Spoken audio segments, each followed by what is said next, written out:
Há um tempo atrás, eu usei esses textos para falar com vocês sobre a necessidade de aprendizado.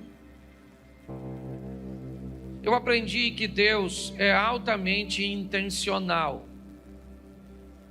Todas as vezes que vemos alguma coisa que Ele criou, há sempre um propósito muito claro diante daquilo que Ele faz.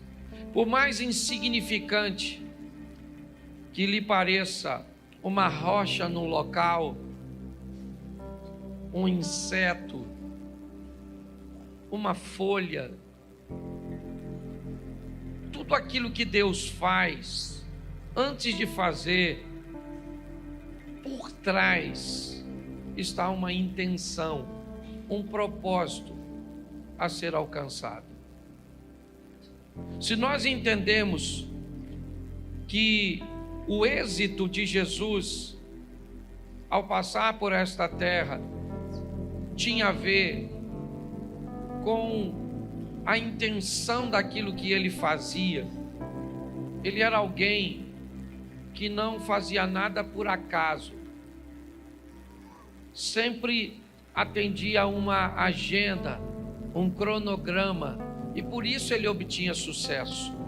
Nós estamos num culto de campanha, eu estou voltando de Israel, e todas as vezes que eu me deparo com uma situação de aprendizado, eu procuro retirar o máximo possível. E do guia que estava comigo, ele me disse algo, apesar de não ser cristão, ele me disse que o êxito de Jesus estava em sempre fazer as coisas para os outros. Basicamente, você só vai encontrar uma oração feita por Jesus em prol dele mesmo. Se possível for, aparte de mim este cálice. Todas as outras coisas que ele fazia, sempre estava focando outras pessoas.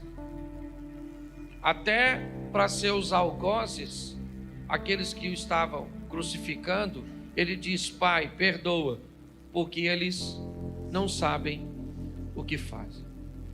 Era sempre para curar alguém, para ressuscitar alguém, para libertar alguém, para mudar a vida de alguém, porque me parece que a receita do sucesso de um indivíduo é melhorar a vida do outro indivíduo. Quanto mais focado eu tiver em melhorar a vida das pessoas, provavelmente mais êxito eu vou ter. Quando eu olho para uma vida que só pensa em si mesmo, parece que ela está desconectada com Jesus, porque o propósito sempre foi o próximo. Mas eu quero que você entenda que as adversidades, elas sempre farão parte da nossa vida, e nós vamos precisar aprender com elas, porque quando eu aprendo, não apenas eu mudo a minha vida, mas eu mudo a vida das pessoas que estão ao meu redor. O tema da minha mensagem é aprendendo com as tempestades, porque durante as tempestades você vai se deparar com duas situações, ou com vítimas, ou com pessoas fortes. Todas as vezes que você enfrenta uma oposição, todas as vezes que você enfrenta uma adversidade, das duas uma, ou você sai dela como uma vítima, como alguém que sofreu consequências danosas, como alguém que saiu prejudicado, saiu infeliz, saiu ferido, ou você sai como alguém que saiu mais forte, mais preparado, mais habilitado. Então todas as adversidades que vêm, elas trazem consigo, e aqui eu separei 4, que eu vou tratar como tempestades, como ambientes que geravam desconforto para aqueles que estavam vivendo. Vai ser rapidinho. Coloca para mim na tela Jonas, capítulo de número 1, verso de número 4. Vai aqui a primeira lição. Jonas 1, 4. O Senhor, porém, fez soprar um forte vento sobre o mar, e caiu uma tempestade tão violenta que o barco ameaçava arrebentar-se. Feche seus olhos. Senhor nosso Deus e Pai, em nome de Jesus, eis aqui a tua palavra. Continua falando conosco e usa-me, ó Deus, como um canal de bênção nesta hora. Pelo poder do nome de Jesus, é o que eu te peço. Em nome de Jesus. Amém. Glória a Deus. Amém? Amém. Eu acredito que esse é um texto muito conhecido, porque é a história do profeta que resolve desobedecer a Deus e fugir. Ele não está muito interessado em fazer o que Deus está mandando, porque o que Deus está pedindo ao profeta não é aquilo que ele quer fazer. E quando ele se depara com essa situação, ele busca fugir. Mas fugir para onde? A Bíblia nos diz: de onde fugiríamos da face do Senhor? Se fizermos nossa morada nas estrelas, de lá ele nos derrubaria. Mas o profeta não está satisfeito. Jonas, ao invés de fazer o que Deus está pedindo, ele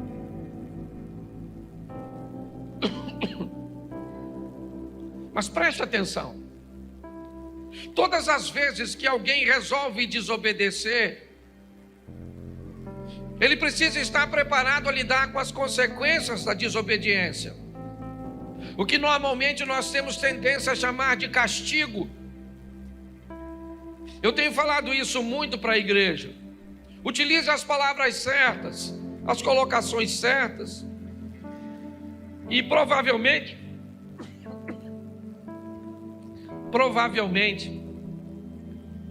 você vai começar a notar uma melhoria na sua vida. Quando você começa a se tornar responsável por aquilo que faz, quando você começa a entender que toda ação gera uma reação, você se torna mais cuidadoso. Nós estamos olhando um profeta, o Jonas. O que ele está fazendo? Ele está fugindo de Deus. Mas para fugir de Deus, ele planeja entrar num navio. Para fugir de Deus, ele se mistura com pessoas, ele se aproxima de pessoas. E todas as vezes que um desobediente se aproxima de alguém, essa pessoa precisa estar extremamente atenta. Por quê?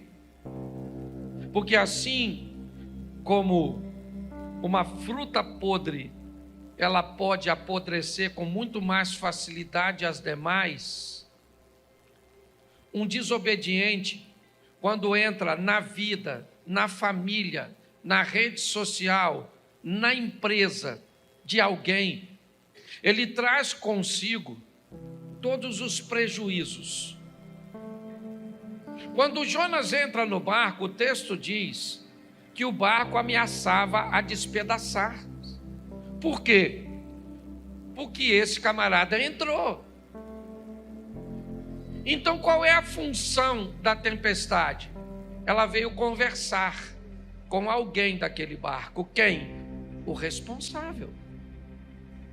O que aquela crise veio é dizer para o responsável do navio: tem alguém dentro do seu barco que não deveria estar aí.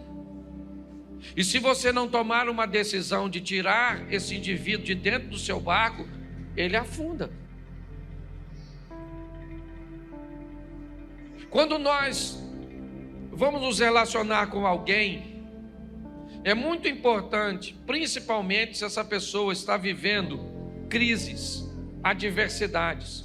Eu não estou dizendo para você se afastar dessas pessoas. Eu só estou dizendo para você buscar fazer uma leitura, porque aquilo está acontecendo. O capitão do navio, o navio é dele, ou pelo menos ele é o responsável. Ele tem toda a sua tripulação, ele tem toda a sua carga, ele tem todos os passageiros, inclusive um deles é Jonas. Mas agora, tudo aquilo está ameaçado, porque alguém entrou, e esse alguém não deveria estar lá. A tempestade veio, ela era violenta, ela está sacudindo o barco já está correndo o risco de naufragar. O capitão do navio, então, ele é responsável, e ele então começa a procurar. Ele começa a buscar provavelmente alguma coisa que ele possa jogar fora.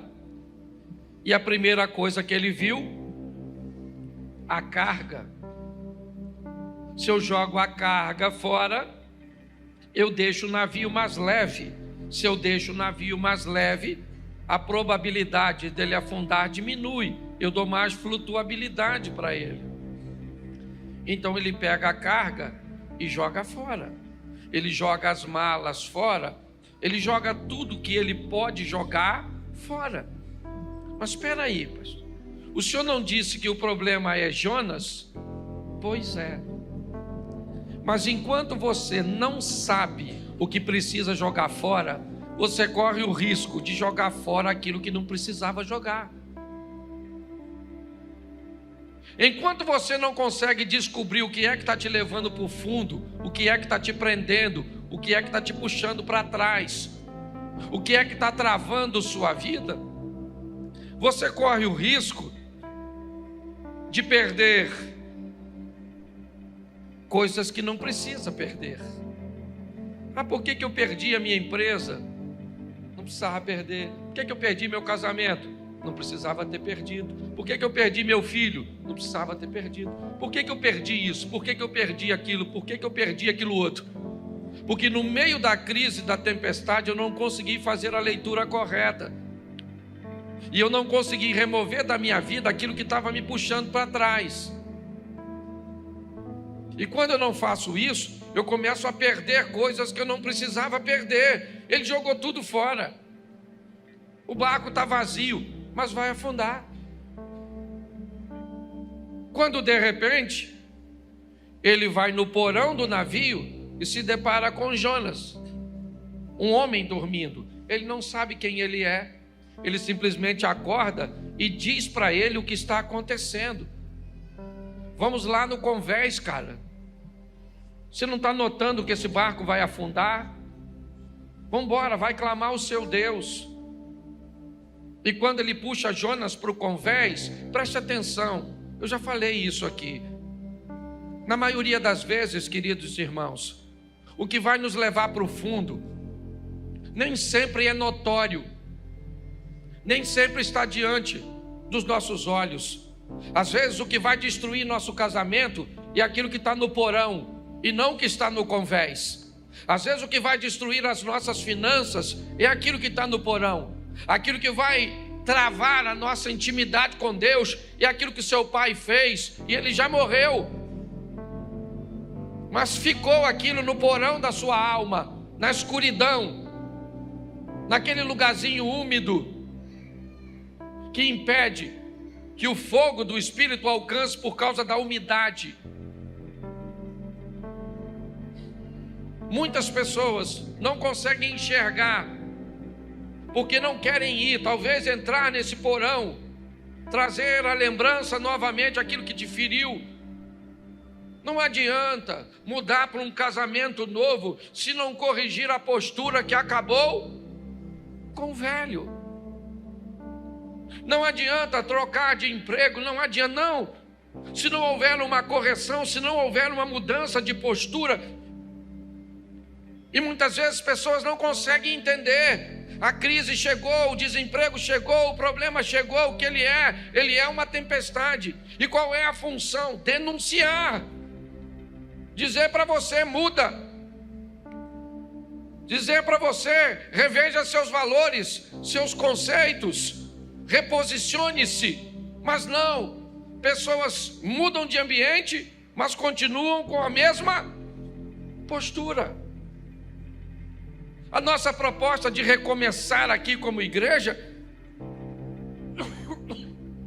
não tem a ver. Desculpa que eu fiquei basicamente 11 dias falando todos os dias, 4, 5 vezes por dia. Por isso que a voz está assim, a garganta está desse jeito.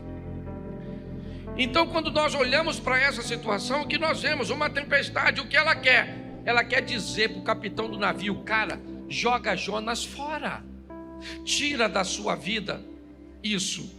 Isso o quê? Eu não sei. Eu sei o que eu tenho que jogar fora da minha vida. Aliás, tem coisas que eu nem sei. Eu preciso de uma revelação de Deus, de uma avaliação, para descobrir o que eu tenho, sabe? O que eu tenho que tirar da minha vida para esse desejo por esse tipo de coisa sair do meu coração. Quem é que eu preciso remover de meu ciclo de amizade que pode estar trazendo para mim esse tipo de comportamento? O que é que eu preciso trazer ou retirar do meu casamento para melhorar meu convívio com minha esposa? Eu preciso entender que essa tempestade aqui de Jonas, ela é uma tempestade que vem para denunciar. Ela vem para dizer: ô, cara, entra aí na sua vida, vai lá no porão, vasculha, pare de perder o que você não precisa perder. Pare de jogar fora o que você não precisa.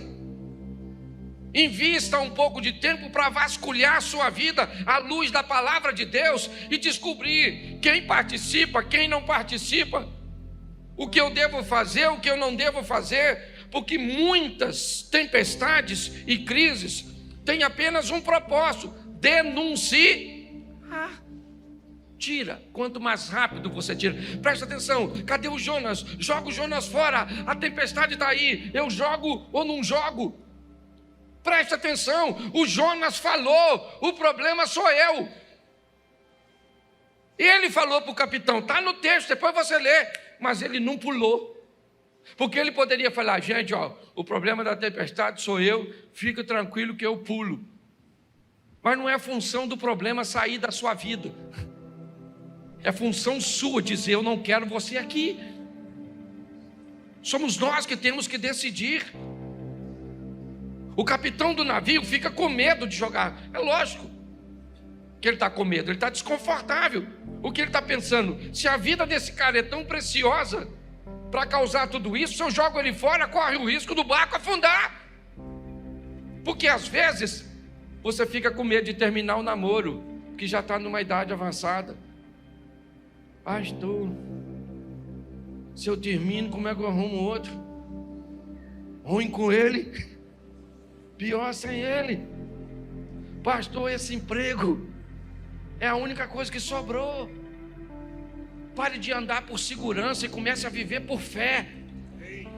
Entenda que Deus quer o seu melhor. Fale com ele: Senhor, quem é esse miserável do Jonas que está na minha vida? Troca o nome. Talvez não seja Jonas, seja Roberto, Antônio, sei lá. Eu não sei quem é a pessoa, eu não sei. Talvez seja o Cláudio, não eu. Quem é? Ah, pastor, meu pai. Seu pai? Sério, pastor. Sabe? Ele fez algo comigo que eu nunca esqueci. E por que ele não pede perdão? Porque morreu. Então não vai pedir mais. Então, pastor, mas eu não consigo esquecer. Então morre logo. Porque você tira isso do seu coração, não tem jeito, gente. A postura dos outros não pode determinar a felicidade que você vai viver com Deus. Então está assim de gente vivendo crise, que vem para dizer para você: joga esse Jonas fora, acaba com essa sociedade, acaba com essa amizade, sai desse grupo. de internet, não se mistura com esse tipo de gente na igreja, porque até na igreja tem gente ruim. Não é você, mas tem. Tem um povo ruim. E eu gosto dessas mensagens de denúncia. Quando a crise vem, eu pergunto: quem é? Onde é que está? Fala comigo, Senhor, me ajuda. Às vezes é coisa que eu estou lendo, é gente que eu estou andando, e aí eu tenho que falar, ó, não ando mais. Não preciso falar com a pessoa, lógico, eu só não ando mais, porque não faz bem para mim. Dá para você entender isso? Então fala para quem está do seu lado: procure o Jonas. Isso aí. Segunda tempestade, Marcos capítulo 4, verso 37. Bota Marcos 4, 37. Levantou-se um forte vendaval, e as ondas se lançavam sobre o, de modo que esse já ia se enchendo. Presta atenção aqui, outra tempestadezinha. Que passagem é essa? É aquela que Jesus falou para os discípulos: vamos dar um pulinho lá do outro lado. Que ele vai lá em Decápolis libertar o malucão lá pelado, o gadareno. Lembra disso? Se não lembra, vai ler, porque está escrito aí. Não sou obrigado a falar tudo. Presta atenção, Jesus está indo, pegou seu discípulo e botou dentro do barco. O discípulo está pensando o quê? Beleza aí, Jesus está com a gente, moleza, hein? Moleza nada, que ele foi dormir. E o barco não era motor. E o discípulo, nossa, chamou a gente para ir, mas está deitadinho. Mas vamos embora. E quem é que vem? Tempestade. Se tem uma coisa que para crente é com fartura, é tempestade. Mal termina uma, já entra outra. Eu não. Parece que a gente vive num turbilhão. Porque todas elas trazem consigo seus ensinar. A primeira tempestade vem como uma tempestade que vem denunciar. E essa agora não tem nada de denúncia. Jesus está lá quietinho, dormindo, e lá vem a tempestade. E sacode para lá, e sacode para cá, e balança para cá, e balança para lá. Um olhou para o outro e falou: nós vamos morrer nesse troço. E ele vai morrer dormindo. Porque nem vê vai. Nós vamos morrer. Jesus disse assim, ó: passemos. E eles estão falando, vão morrer. Qual é a diferença entre ele e nós? Nada. Ele diz que nós vamos, vem. Mas o que a gente diz? Está difícil, hein? Não, eu estou numa luta, menino. Tem gente que parece lutador de UFC. Quando não está lutando, está treinando. Mas é todo dia apanhando e machucando. Olha só, você está rindo, cuidado, pode estar rindo de tudo. Mas olha que coisa engraçada. Os discípulos estão lá. E de repente eles vão lá chamar Jesus. Ele falou: mestre, vou falar uma coisa para o senhor. Deu ruim. Porque olha só, nós vamos afundar.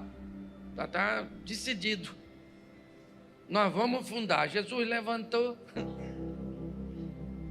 falou para o vento: cala a boca. Ô mar, menos. Marola. Piscina. O vento aquietou.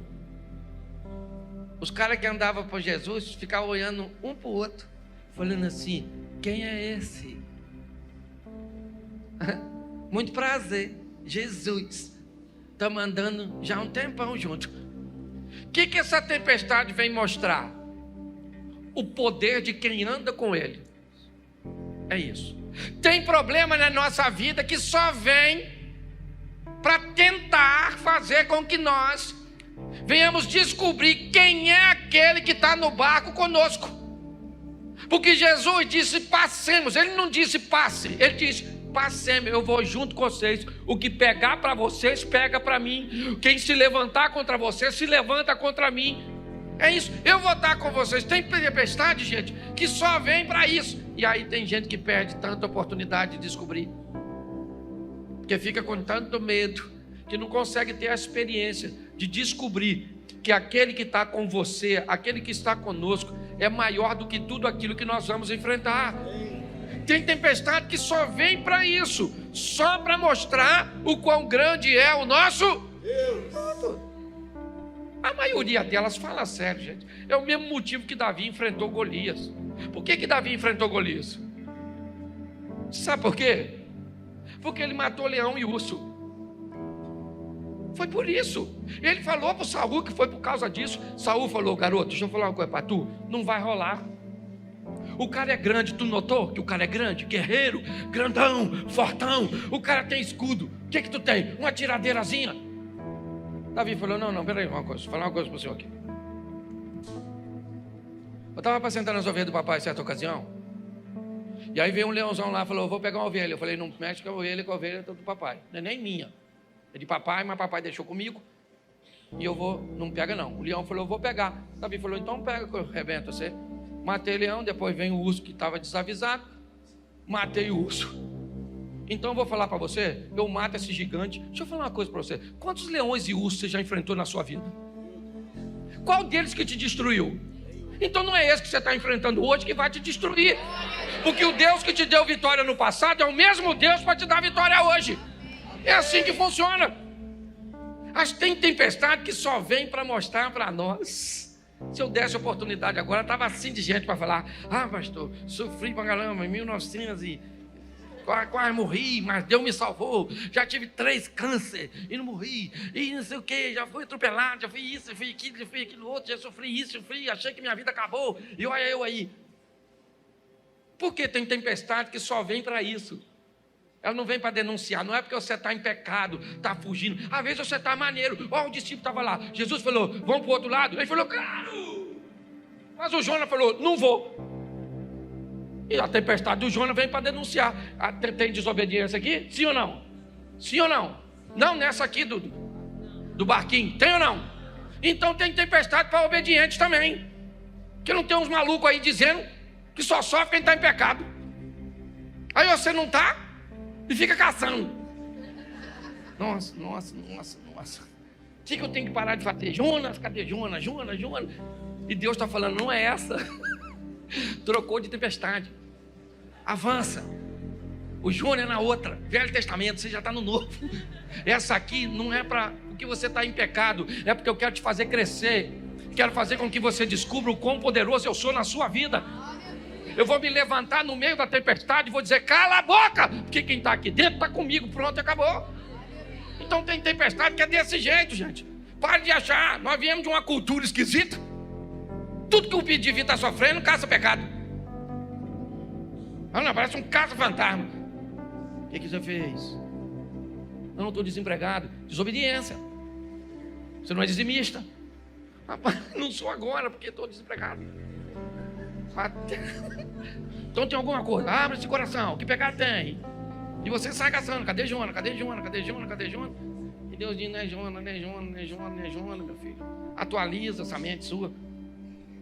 Está assim de gente. Então tem tempestade que é desse, tá um montão de gente. Eu, por exemplo, tenho um montão de tempestade que eu já enfrentei, que era só para demonstrar o poder, mas também tem umas tempestades que era para tirar o Jonas. Já tirei muita gente da minha vida. Louvado seja Deus. Estou falando sério. Ó, eu trabalhava numa empresa que, se Deus não me mandasse embora, eu estava lá até hoje. Pensa num lugar que eu gostava. E pagava 3 salários. Oh, que beleza. Criei minha família com 3 salários. Era uma maravilha. Mas Deus precisou tirar aquilo. Aquilo era um Jonas que atrasava a minha vida. Quando me mandaram embora, pensa no cara chorando. Meu Deus do céu, o que vai ser da minha vida? Eu imagino Deus olhando. Você é uma besta mesmo. Se olhasse o que eu estou preparando. E eu lá, cheio de medo. Então não tem jeito não. Tem que aprender com as tempestades, tem que aprender. Tempestade não veio só para desobediente, não. Os caras estavam lá, Jesus falou: vamos, ele falou: vou. E Jesus foi fazer o quê? Dormir. Não podia estar acordado. Que aí eles falavam logo lá: Jesus só mandou nós vir a tempestade. Jesus falava de longe: haja fora. Mas não, a tempestade chegou e tal. E ele não acordou, devia estar todo molhado. Para mim ele estava acordado, estava fingindo. Para mim estava. Que se o barco já está enchendo, quase afundando, como é que ele vai estar dormindo? Eu imaginei ele lá. Alguém falou, acorda, Jesus. Só abriu o olho, falou, qual é? Hoje nós vamos morrer. Ele vai morrer nada, rapaz. Espera um pouquinho que eu vou falar com você. Quem é o problema? O vento? Ô vento! Cala a boca. Ô mar, fica quietinho. E o discípulo lá, quem é esse? Que até tem gente 40 anos andando com Jesus. Quando Jesus faz alguma coisa, diz, quem é você? Nossa, sou um seu amigo novo. Acabei de chegar agora. Então aprenda a viver tempestade. Fala para quem está do seu lado, tempestade também vem para obediente. É isso aí. Vamos para a terceira tempestade? Mateus 14, 24. Isso não define muito uma tempestade, mas um ambiente bem inóspito. Mas o barco já estava a considerável distância da terra, fustigado pelas ondas, porque o vento, soprava contra. Presta atenção. Na tempestade anterior, Jesus disse, passemos para outra margem. Sim ou não? Nessa, agora Jesus falou, vão vocês que eu vou depois. Por isso que o texto diz que Jesus obrigou, compeliu, insistiu, mandou, porque os caras não estavam a fim de ir. Se da outra vez com ele foi ruim, agora sem ele, pastor, por que agora Jesus não vai? Porque é outra lição. Tem lugar que ele vai contigo, tem outra que ele diz, vai você, que eu vou depois, para ver o que você é capaz de fazer. Foram lá.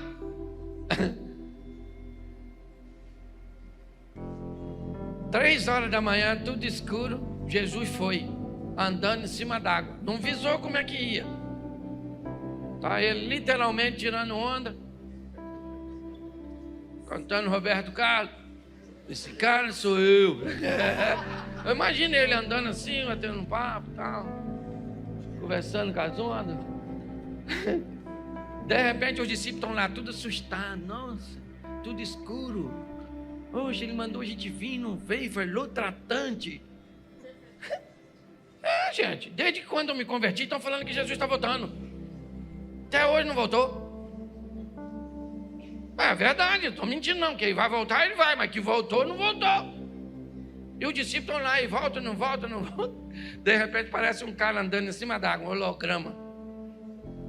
Alguém falou, ou um fantasma. Ô gente, se você está tudo escuro, aproximadamente 3 horas da manhã, tu já está com medo desgraçado. Alguém parece uma imagem em cima d'água, um infeliz de dentro do barco, era discípulo. Provavelmente um Judas Iscariote, um Tomé. Falou, fantasma. Ninguém correu, não tinha onde correr, estava em alto mar. Porque na maioria das vezes, durante a tempestade, não tem rota de fuga, você tem que enfrentar. Tempestade não é para te destruir, nem para você fugir, é para que você veja o que Deus é capaz de fazer, ou o que você é capaz de fazer, porque na anterior, quem fez foi Jesus. E nessa, está ventando, ó, ventando, Pedro,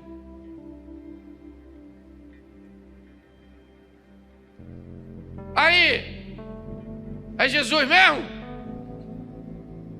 Pô, deixa eu andar em cima d'água. Pô, tua finção de andar, tá vendo ele? É ele mesmo, né? Eu vou aí. Porque tem tempestade e crise que não é para Deus agir, é para você agir e experimentar o que ele pode fazer. Você lembra o Moisés? Moisés é um cara maneiro, sim ou não? Um cara de oração, não era? Pô, um cara maneiro. Quando o faraó vem pegar ele, ele vai orar. Aí o joelhinho dele, Senhor. Deus falou assim, melhor levantar, filho, que o faraó já está chegando. Você não tem um negócio aí na mão? Toca aí, meu filho, vai embora. Tem a ver comigo não, tem a ver com você. Muitas crises que nós estamos vivendo, elas só vêm porque Deus quer criar em nós um poder de reação. O que Deus está querendo dizer é, acorda, Pare de pedir para eu fazer alguma coisa, porque o que tem que fazer eu já fiz, eu dei a garantia para você. Agora está na hora de você agir. Nós temos que entender isso. Essa é uma tempestade que vem para que Pedro, e eu gosto disso, porque ele é único. Tem 12 camaradas dentro do barco, mas só ele vai sair. Isso é bem legal. Talvez não seja muito agradável ver no meio de 12 discípulos apenas um ter coragem de olhar para aquela situação e dizer: isso é uma oportunidade que eu tenho de viver o sobrenatural. Eu vou andar sobre as águas, eu vou caminhar sobre elas. Mas e os outros? Não é problema meu. Eu sei que eu quero. Jesus, deixa eu andar sobre as águas. Jesus falou: vem, querido. Não faz sentido, Jesus, fazer isso, gente. O que tinha lá onde Jesus estava? Nada. Jesus está indo para onde? Para o barco. O que Jesus deveria ter falado para Pedro? Me espera aí que eu já estou indo. Não faz sentido você vir aqui, Pedro. Você quer vir aqui fazer o quê? Eu quero ir aí viver o sobrenatural e pronto. Eu quero experimentar isso. Gente, tem tempestade que vem na nossa vida só para que nós venhamos conseguir forças para tomarmos decisões que não tomaríamos. E pior, paramos de criar essa linha de uniformização, fazer o que todo mundo faz, pensar o que todo mundo pensa, porque o grande desafio de viver com Jesus é entender que ele foi um cara ordinário e um cara extraordinário. Essa foi a grande dificuldade do povo que viveu com ele naquela época e hoje. Durante 30 anos ele vive uma vida ordinária, comum. Quando ele chega em Caná da Galileia, ele faz um milagre e ali começa a nascer um Jesus extraordinário. Alguém que fazia coisas que ninguém fazia, que agia como ninguém agia. Sabe qual é o problema? O Jesus que a maioria das pessoas vivem é o ordinário, é o comum, é aquele que é filho de Maria, é filho de José, seus irmãos estão ali, morava naquela casa da esquina. Tem crise que vem para mostrar que nós podemos, através delas, ter as oportunidades de viver com Ele coisas extraordinárias. Eu já cansei de falar isso aqui, mas num culto como esse, imagine que essa passagem aconteceu ontem, terça-feira, e hoje o culto está acontecendo, e eu fosse um dos 11 discípulos que fiquei no barco, e eu diria para toda a igreja, dizia: gente, deixa eu falar uma coisa para vocês. Ontem eu estava no barco e eu vi 2 homens andando sobre as águas. Mas o Alexandre poderia se levantar aqui dentro da igreja e dizer: pastor, empresta o microfone. E ele poderia dizer: gente, só para ficar registrado, um dos 2 homens era eu. Fui eu que saí junto com Jesus. Porque quem fica no barco só conta milagres a respeito dos outros, e quem sai do barco conta milagres a respeito de si mesmo. A questão é quem você quer ser. É isso. É a hora de agir. Todos estavam com medo, inclusive Pedro. Não foi fácil. Pastor, como é que o senhor disse que ele está com medo se ele saiu? Ele esboça isso quando está chegando, ele começa a afundar. Jesus disse para ele: homem de pouca fé, segura aqui. Então a terceira tempestade, ela vem como a oportunidade de nós fazermos. A primeira é uma que denuncia, joga fora aquilo que está te levando para o fundo. A segunda é aquela que te dá a oportunidade de ver Deus agir a seu respeito. A terceira é aquela que dá a oportunidade de você agir a seu respeito.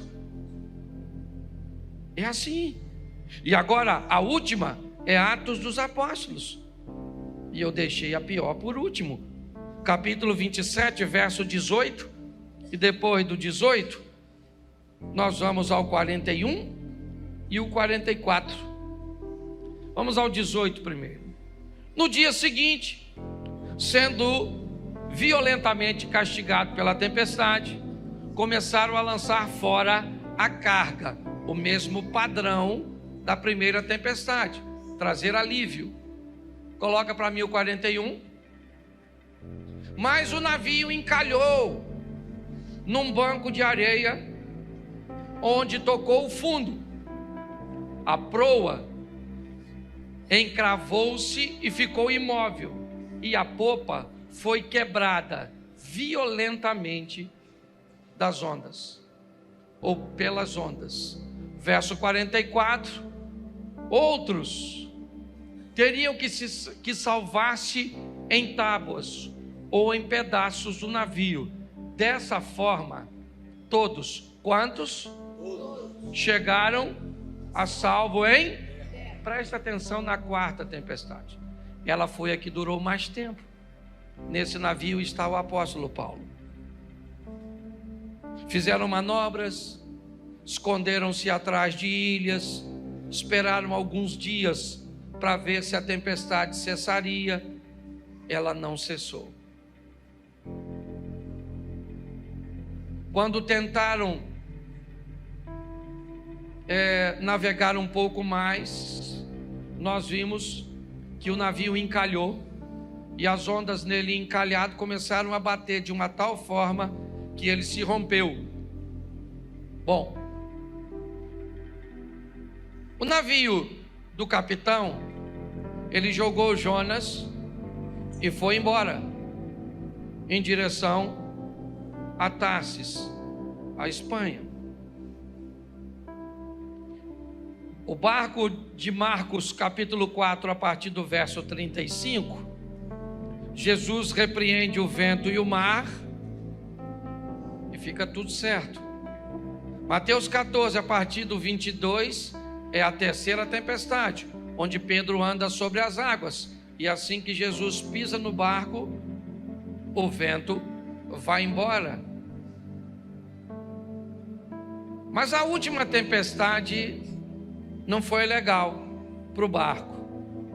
Ele naufragou, ele se despedaçou.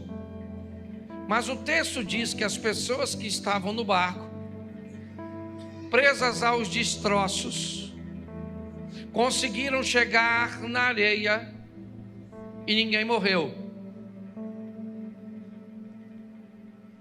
A Bíblia está me dizendo que tem tempestades que não adianta jogar fora, que o Senhor não vai se levantar para acalmá-la,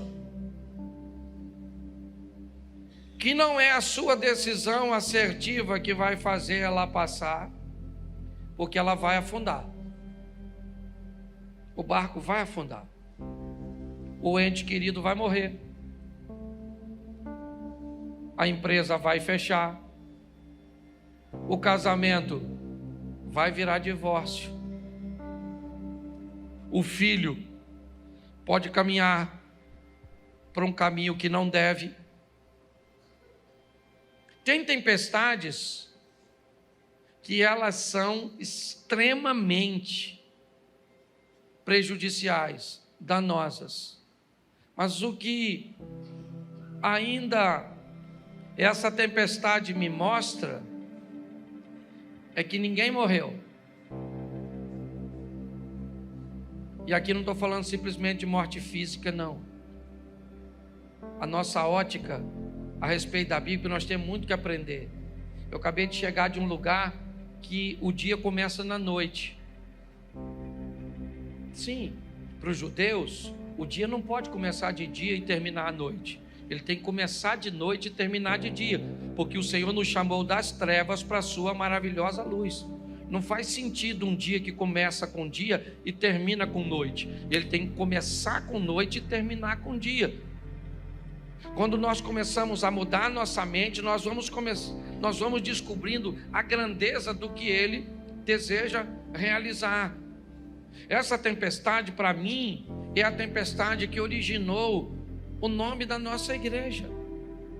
A oportunidade que Deus nos dá de um recomeço, de olhar para os destroços do nosso casamento, para olhar dos destroços de nossa vida emocional, para olhar dos destroços de nossas decepções, mas saber que nós seguramos, sabe, literalmente numa tábua de salvação, e chegamos até a praia com a possibilidade de vivermos em Deus, por sua misericórdia, uma nova fase. Mas uma nova fase como uma pessoa nova. Por quê? Porque a tempestade, ela afundou meu navio, mas ela não tirou a minha vida. Ela me deu a oportunidade de viver uma nova experiência.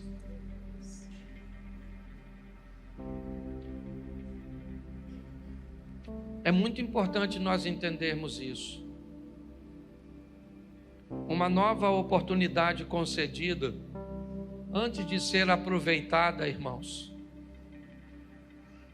é preciso que faça uma revisão no que aconteceu para que nós vivenciássemos isso. Foi isso que tirou Ezequias do buraco. Por que é que nós estamos aqui? Porque nossos pais viraram as costas para Deus, apagaram a lâmpada, não queimaram incenso, nem ofereceram holocausto ao Deus de Israel. Agora eu estou resolvido a fazer uma aliança. Eu quero uma nova oportunidade, mas para tomar uma postura diferente. Vamos sair daqui primeiro para fazer uma leitura. Que tempestade eu estou vivendo? Eu não vou pedir para você levantar a mão, mas a maioria de nós sempre estamos envoltos numa tempestade. Pastor, eu acho que a minha é a oportunidade de achar o Jonas, que aliás, até tem gente que já sabe quem é, ou onde o Jonas está, mas tem medo de jogar ele fora. Outro já diz: nada, pastor, essa aí é porque Deus vai se levantar a meu favor. Beleza, você vai ver a mão de Deus. Pastor, a minha eu acho que não tem nada a ver com Deus, que eu estou esperando Ele agir há tanto tempo, que hoje eu descobri que quem tem que agir não é Ele, sou eu. Ô pastor, a minha acabou com o meu barco. Eu garrei numa ripa, não foi nem numa tábua, só tinha um pedacinho.